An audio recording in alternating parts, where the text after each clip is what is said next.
Durante las últimas horas, han comenzado a circular unas imágenes y declaraciones que no dejan indiferente a nadie y que están generando un enorme movimiento en redes sociales. Como siempre, cuando algo realmente importante estalla, me gusta analizarlo contigo, desde la calma y con toda la información en la mano. Hoy tenemos dos focos informativos candentes que merecen ser comentados en profundidad. Por un lado, el retorno público de Gloria Camila tras un tiempo prolongado en el anonimato, y por otro, un nuevo frente judicial que se le abre a Anabel Pantoja junto a David Rodríguez y que está empezando a tomar forma en los medios digitales. Si empezamos por el caso de Gloria, nos encontramos con un regreso mediático que no deja de ser sorprendente. Después de mantenerse alejada de los focos y de las cámaras durante un largo periodo, ha decidido dar un paso al frente y volver a sentarse en un plató de televisión. Será nada más y nada menos que en el programa de Viernes, un espacio donde ya han tenido lugar otras intervenciones reveladoras por parte de figuras muy seguidas. Pero lo más llamativo de todo esto no es solo su reaparición, sino el tono y el enfoque con el que se está promocionando su presencia. Desde la cadena han dejado claro que Gloria va a abordar temas muy personales, incluso íntimos, que abarcan desde vivencias familiares hasta su propia estabilidad emocional, y se ha deslizado entre líneas que se referirá también, de forma más o menos directa, a su hermana Rocío Carrasco. Esta reaparición no es un simple testimonio más. Para Gloria, representa una forma de enfrentarse a su pasado, de explicarse públicamente y de mostrar una faceta que muchos desconocen. En un pequeño fragmento que ya circula por redes, se la puede ver reflexionando sobre los motivos que la llevaron a dar un paso atrás y alejarse de los medios. Según sus propias palabras, llegó un momento en el que su estado mental y emocional le exigió parar. Se sentía superada, saturada, incapaz de mantener el tipo frente a la presión constante.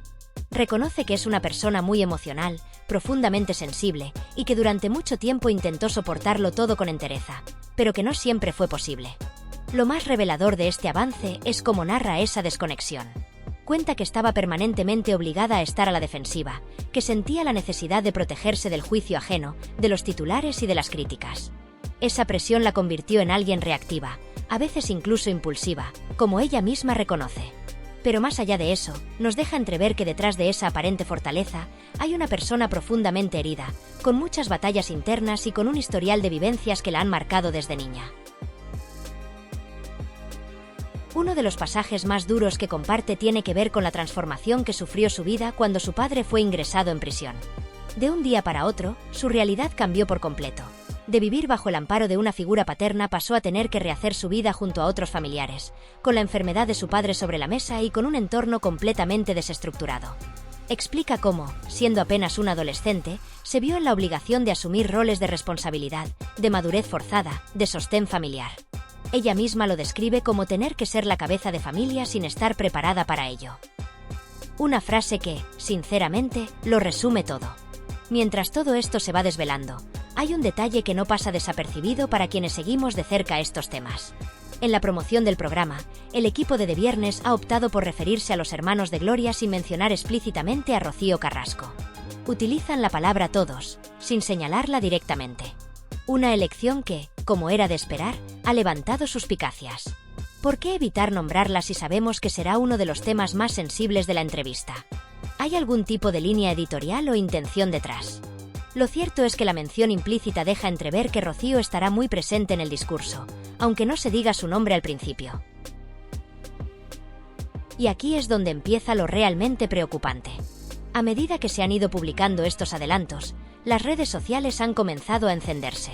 Y cuando digo encenderse, no me refiero solo a la atención mediática, sino a los ataques personales. Gloria está siendo objeto de una auténtica campaña de desprestigio digital.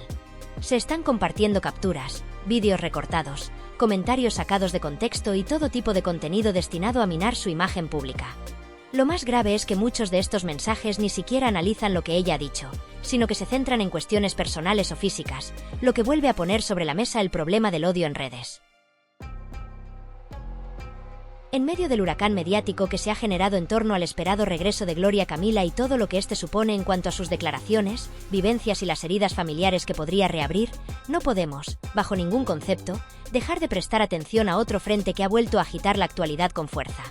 El delicado, tenso y cada vez más complejo conflicto judicial que involucra a Anabel Pantoja y David Rodríguez. Según ha salido a la luz en las últimas horas, la pareja vuelve a ser protagonista involuntaria de los titulares, al recibir una nueva denuncia legal, esta vez nuevamente impulsada por el abogado Betancourt, figura ya conocida en todo este entramado y que, según diversos medios, ha presentado un escrito acusándolos de un presunto caso de maltrato infantil. Una afirmación tan grave, tan sensible, que es prácticamente imposible que no genere una ola inmediata de reacciones, opiniones y, como ya estamos viendo, también filtraciones, debates en redes sociales y especulaciones en medios digitales. Lo más llamativo, quizás, es que esta no es la primera vez que se pone en entredicho la relación de Annabel y David con cuestiones tan delicadas. Sin embargo, el hecho de que surja ahora una nueva acción judicial, en este preciso momento, con el foco mediático puesto también en otras figuras públicas del mismo entorno, no hace más que añadir tensión a un panorama ya cargado de emociones intensas. Aunque, por ahora, los detalles concretos del expediente siguen sin hacerse públicos de forma oficial, algunos fragmentos ya han comenzado a circular por redes, canales alternativos de información y cuentas especializadas en análisis jurídico mediático. Y eso solo puede significar una cosa: la tormenta apenas está comenzando. Estamos hablando de una situación tremendamente compleja, donde no solo entra en juego la imagen pública de los implicados, sino también su credibilidad, su responsabilidad legal y, sobre todo, el impacto emocional que todo esto puede tener en quienes se ven directa o indirectamente afectados. No olvidemos que cuando se habla de maltrato infantil, se tocan fibras extremadamente delicadas. No es solo un asunto judicial, es un tema que conecta con nuestros valores más profundos, con nuestras creencias sobre la familia, la protección, la inocencia y los límites de lo que es aceptable o no. Y por eso, ahora más que nunca, es imprescindible mantener la cabeza fría, tomar distancia y no dejarnos llevar únicamente por los impulsos del momento. Porque es muy fácil caer en el juicio rápido, en el linchamiento público, en la viralización sin contexto. Pero detrás de cada nombre, de cada denuncia, hay personas. Con sus historias, sus contradicciones, sus errores y sus silencios. Y a veces, lo más necesario es escuchar antes de opinar, observar antes de señalar, informarse antes de compartir. Este caso, además, se cruza con otras narrativas que están activas al mismo tiempo. La aparición de Gloria Camila en televisión, su voluntad de hablar abiertamente sobre su vida, su salud mental, su familia, todo se entrelaza, todo suma un clima mediático profundamente emocional, cargado de tensión y con una opinión pública que ya no se limita a ser espectadora pasiva. Ahora todos somos parte del relato. Cada comentario, cada post, cada reacción es parte de la historia.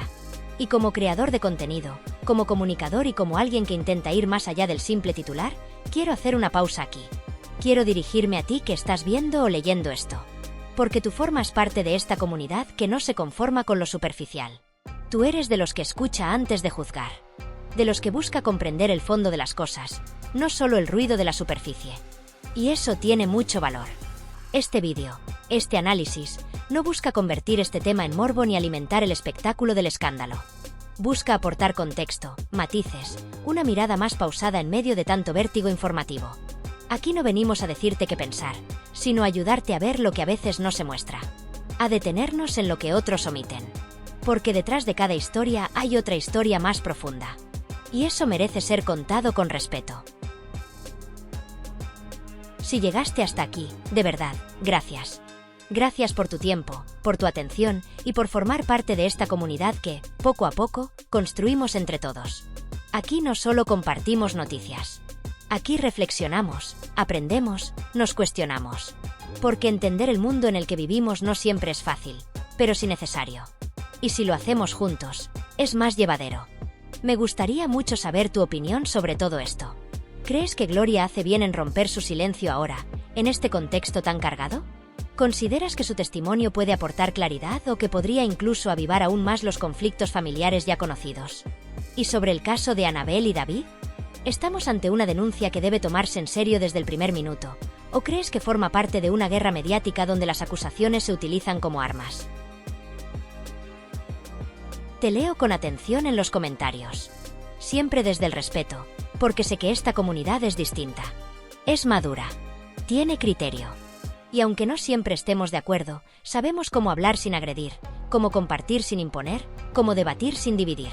Si te ha parecido útil este contenido, si sientes que te ha aportado algo más allá del titular, dale al like, compártelo con quien creas que pueda interesarle y suscríbete si aún no lo has hecho. Porque aquí seguimos. Con más historias. Más reflexiones. Y más ganas de entender, entre todos, este mundo que a veces parece tan desordenado, pero que aún tiene sentido cuando lo miramos con calma. Nos vemos en el siguiente vídeo. A veces uno entra en Twitter o en cualquier red social y piensa que lo ha visto todo. Pero basta con ir al hashtag de Rocío Carrasco para darse cuenta de que no, de que todavía queda mucho fuego por prender. Lo que está ocurriendo ahí dentro va mucho más allá de un simple intercambio de opiniones. Se ha convertido en un verdadero campo de batalla digital. Un lugar donde los juicios morales, las pasiones personales y las rencillas familiares estallan sin medida. Y, claro, entre los nombres que vuelven a la palestra se encuentra uno que nunca pasa desapercibido: Gloria Camila. La hija de José Ortega Cano y Rocío Jurado vuelve a ser señalada por ciertos sectores que la acusan de hablar públicamente solo de algunos de sus hermanos, mientras, según ellos, ignora deliberadamente a otros, supuestamente aún viviendo en condiciones muy duras, incluso mencionando que algunos estarían muriéndose de hambre en Colombia. Así de cruel, así de directo. Unos mensajes que destilan resentimiento y que hacen saltar todas las alarmas. Uno de los comentarios más virales decía textualmente: ¿y esos hermanos tuyos que están pasándolo mal, también los vas a mencionar? ¿O de esos te olvidas porque no te suman minutos en televisión? Rocío Carrasco no es tu hermana. A ti te recogieron por compasión cuando ella ya no vivía ni con su madre. Asúmelo de una vez. Una barbaridad. Pero representa el tono general que se respira en las redes. Ahí no hay filtros. Hay ira. Y hay una necesidad urgente de canalizarla hacia un rostro conocido. Gloria, hoy por hoy, está siendo ese rostro. Pero eso no es todo. Entre ese ruido ensordecedor, emergen también defensores acérrimos de Rocío Carrasco, quienes no dudan en proclamar su fidelidad como si se tratara de una causa política. Team Rocío Carrasco hasta la muerte, decía uno. Y que conste, nada hay de malo en ser fiel a una figura mediática. Todos tenemos derecho a posicionarnos. El problema aparece cuando esa devoción se convierte en pretexto para deshumanizar al otro. Y es justo eso lo que está pasando. Otro tuit, de esos que arrasan por su tono descarnado, afirmaba: utilizan a Rocío Carrasco como excusa para rascar sare y comer caliente. Sin ella, no serían más que oportunistas muertos de hambre mendigando atención. Así, tal cual. Y cuando uno cree que no puede haber más ataques, aparece otro mensaje aún más duro, esta vez lanzando dardos a quienes intentan defenderla públicamente. ¿Cuánta basura anda suelta intentando limpiar el nombre de Rocío Carrasco? Una mujer que dejó tirados a sus hijos, condenada por no pagar ni 200 euros de pensión, sin estudios, sin oficio, que se gastó 2 herencias y sigue viviendo del cuento. ¿De verdad hay quien la defiende? Con este tipo de mensajes circulando como si fueran caramelos en Halloween, se hace imposible no pensar en el poder de las redes para construir o destruir reputaciones. Y cuando la tormenta aún no había amainado, ¡zas!, otra bomba estalla en la prensa rosa. Anabel Pantoja y David Rodríguez, nuevamente en el centro del huracán. Esta vez no por un drama romántico o una discusión familiar, sino por algo mucho más delicado. Una nueva denuncia formal, interpuesta por el abogado Betancur en Canarias, que apunta directamente a ambos por un presunto caso de maltrato infantil. Sí, lo has leído bien. El mismo abogado que ya había iniciado acciones en el pasado, vuelve ahora con fuerza renovada. Y lo más impactante es el momento en que se produce la noticia. El mismo día que una conocida revista del corazón publica una portada protagonizada por Anabel y David paseando en la playa, sonrientes, relajados, de la mano, en lo que parece ser un día familiar de desconexión total. ¿Casualidad? ¿Estrategia? ¿Pactado? La portada, sin duda, no ha pasado desapercibida. En ella vemos a Anabel con un bikini amarillo chillón, paseando junto a David, rodeados de los padres de Eli, según dicen, con la niña de ambos a cargo de los abuelos mientras la pareja disfruta de su momento de relax a solas. Todo muy idílico. Todo muy estudiado. Y claro, las voces críticas no tardaron en aparecer. Una de las más contundentes ha sido Rosy, colaboradora habitual en los programas del corazón, que dejó caer un comentario con bastante ironía y mala leche. ¿Esto es un robado? ¿O es un posado pactado con dinerito de por medio? Porque aquí hay clean, clean, clean. Lo dijo riéndose, pero con el dardo bien afilado. Y añadió algo más. Anabel no se ha quedado sola en Canarias. Ha vuelto con David, lo acompaña, lo apoya. Se tienen el uno al otro y eso, queramos o no, es algo real. Puede gustar más o menos, pero están haciendo piña ante la adversidad.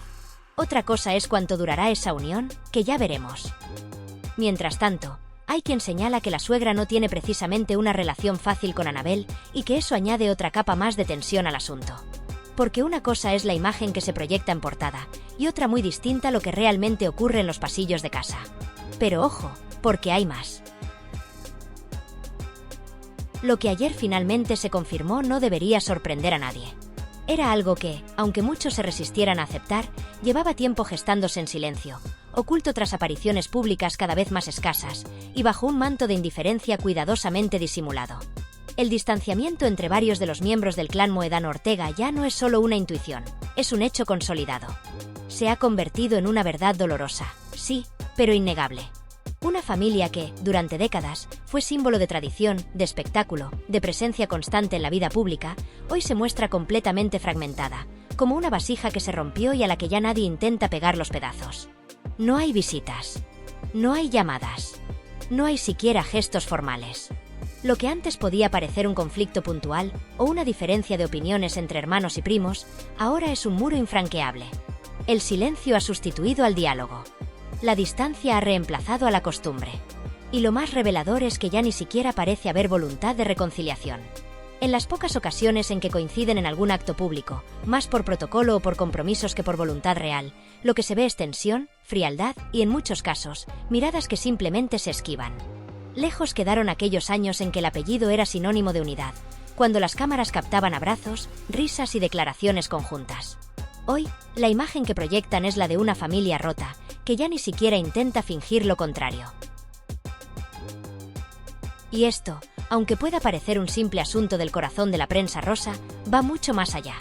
Porque en el fondo, todos proyectamos en estas historias algo de nuestras propias familias, de nuestras propias heridas, de nuestras propias batallas no resueltas. Y eso es lo que hace que estos temas nos enganchen, nos hagan debatir y nos hagan pensar. Lo cierto es que la familia, como tal, ya no existe. Solo queda el apellido, que aún resuena con fuerza en los medios, pero que poco a poco va perdiendo el brillo que tuvo en otras épocas. Un apellido que aún tiene peso, pero que ya no representa una unidad, sino un eco del pasado. Un eco de lo que fue. De lo que pudo seguir siendo. De lo que quizás, con tiempo y voluntad, algún día podría llegar a reconstruirse, aunque eso, a día de hoy, parezca poco probable. Y en este contexto, donde las emociones se mezclan con los intereses y las viejas heridas se reabren una y otra vez sin cicatrizar del todo, la figura de Rocío Carrasco vuelve a ocupar un lugar central. Una mujer que, con sus decisiones, sus silencios y sus apariciones mediáticas, ha dividido a la opinión pública. Para algunos, es un símbolo de resistencia, de verdad, de valentía. Para otros, es una figura controvertida, que ha causado dolor y que ha utilizado los medios para su beneficio. Pero la pregunta que deberíamos hacernos no es si Rocío Carrasco tiene razón o no, sino hasta qué punto es legítimo el uso que se hace de su imagen en redes, en programas y en debates. ¿Estamos simplemente ejerciendo la libertad de opinar? ¿O estamos cruzando líneas que nos alejan del respeto y nos acercan al linchamiento? ¿Es justo seguir utilizando su nombre para generar polémica, audiencia o monetización? Y mientras tanto, en otro frente mediático, Annabel Pantoja y David Rodríguez vuelven a ser protagonistas involuntarios de los titulares. La publicación de una portada donde se les muestra unidos, sonrientes, disfrutando de un día de playa en familia, ha coincidido con la noticia de una nueva denuncia legal en su contra. Las redes se han dividido de inmediato. Hay quien lo ve como una simple coincidencia, una mala sincronización entre los tiempos de la prensa del corazón y los del sistema judicial, y hay quien lo interpreta como una estrategia consciente para lavar su imagen justo cuando más lo necesitan. La pregunta es inevitable. ¿Se trata de una maniobra para distraer la atención o simplemente una ironía del destino? ¿Hasta qué punto las imágenes que vemos reflejan la realidad? ¿Y hasta qué punto son construcciones cuidadosamente diseñadas para influir en la opinión pública? Y aquí, como siempre, quiero detenerme un segundo para recordar algo que nunca debemos olvidar. Este espacio que compartimos, ya sea a través de un vídeo, un post o un simple comentario, es mucho más que un lugar para opinar. Es una comunidad construida sobre el respeto, la reflexión y la conversación con altura. Aquí no buscamos imponer ideas, sino explorar puntos de vista. Aquí no venimos a gritar más fuerte, sino a escuchar mejor. A abrir preguntas. A dejar que cada uno saque sus propias conclusiones sin necesidad de imponer las nuestras. Por eso, como siempre, te invito a reflexionar conmigo. Crees que Gloria Camila debería tender puentes con todos sus hermanos, incluso con aquellos que no comparten su visión o que han permanecido alejados del foco mediático. ¿Es responsabilidad de los más visibles intentar unir lo que está roto, o cada cual debe hacerse cargo de sus propias decisiones? ¿Hasta qué punto es legítimo el uso que se hace de la figura de Rocío Carrasco en redes sociales, medios y tertulias? ¿Estamos siendo justos en nuestras opiniones o estamos construyendo un relato a partir de fragmentos, omitiendo matices fundamentales? Y respecto a la reciente portada protagonizada por Anabel Pantoja y David Rodríguez, no podemos evitar plantearnos una pregunta que flota en el aire desde el primer momento en que se hizo pública. ¿Estamos ante una maniobra cuidadosamente orquestada para suavizar el impacto mediático de su situación legal? ¿O, por el contrario, se trata de una simple y desafortunada coincidencia que ha hecho que una imagen aparentemente inofensiva cobre una dimensión completamente distinta en este preciso momento? La pareja aparece sonriente, relajada, disfrutando de un día de playa, acompañados por sus seres queridos. Una escena cotidiana, que en otro contexto habría pasado desapercibida o incluso despertado simpatía. Pero claro, cuando se enmarca en medio de una denuncia delicada, el relato cambia, y todo se vuelve más turbio, más complejo. Y es ahí donde entra la prensa del corazón, que no solo informa, interpreta, sugiere, edita y, muchas veces, amplifica. ¿Qué papel juega realmente el mundo del entretenimiento y los medios en estos casos? ¿Informan o condicionan? ¿Acompañan o manipulan? ¿Nos acercan a la verdad o nos alejan de ella tras titulares diseñados para generar clics y alimentar debates que, en muchas ocasiones, olvidan el factor humano que hay detrás? Te leo abajo, como siempre. Pero hoy más que nunca, te pido una cosa, hazlo desde el respeto. Aquí no se trata de tener razón ni de imponer opiniones. Se trata de construir algo diferente. De hacer de este rincón un espacio donde podamos mirar más allá del titular, del escándalo o del juicio rápido. Donde podamos hablar con inteligencia, con empatía y, sobre todo, con honestidad. Porque este espacio, este pequeño refugio entre tanto ruido, lo hacemos entre todos. Y solo así tiene sentido seguir compartiéndolo. Cada vez que escribes, que aportas, que escuchas o simplemente que decides estar, estás ayudando a sostenerlo. Gracias. De corazón, gracias por haber llegado hasta aquí. Gracias por tu tiempo, por tu atención y por formar parte de esta comunidad que crece con cada conversación, con cada duda planteada y con cada mirada que decide no quedarse en la superficie. Si este contenido te ha hecho reflexionar, te ha sido útil o simplemente te ha acompañado durante unos minutos de tu día, compártelo. Dale al like, suscríbete si aún no lo has hecho, y vuelve siempre que lo necesites. Porque aquí siempre serás bienvenido. Nos vemos en el próximo episodio. Hasta entonces, cuídate mucho. Y recuerda siempre, a veces, la verdad no está en el escándalo, sino en el silencio que dejamos entre líneas. Ahí es donde nace la reflexión. Y, a veces, también la verdad.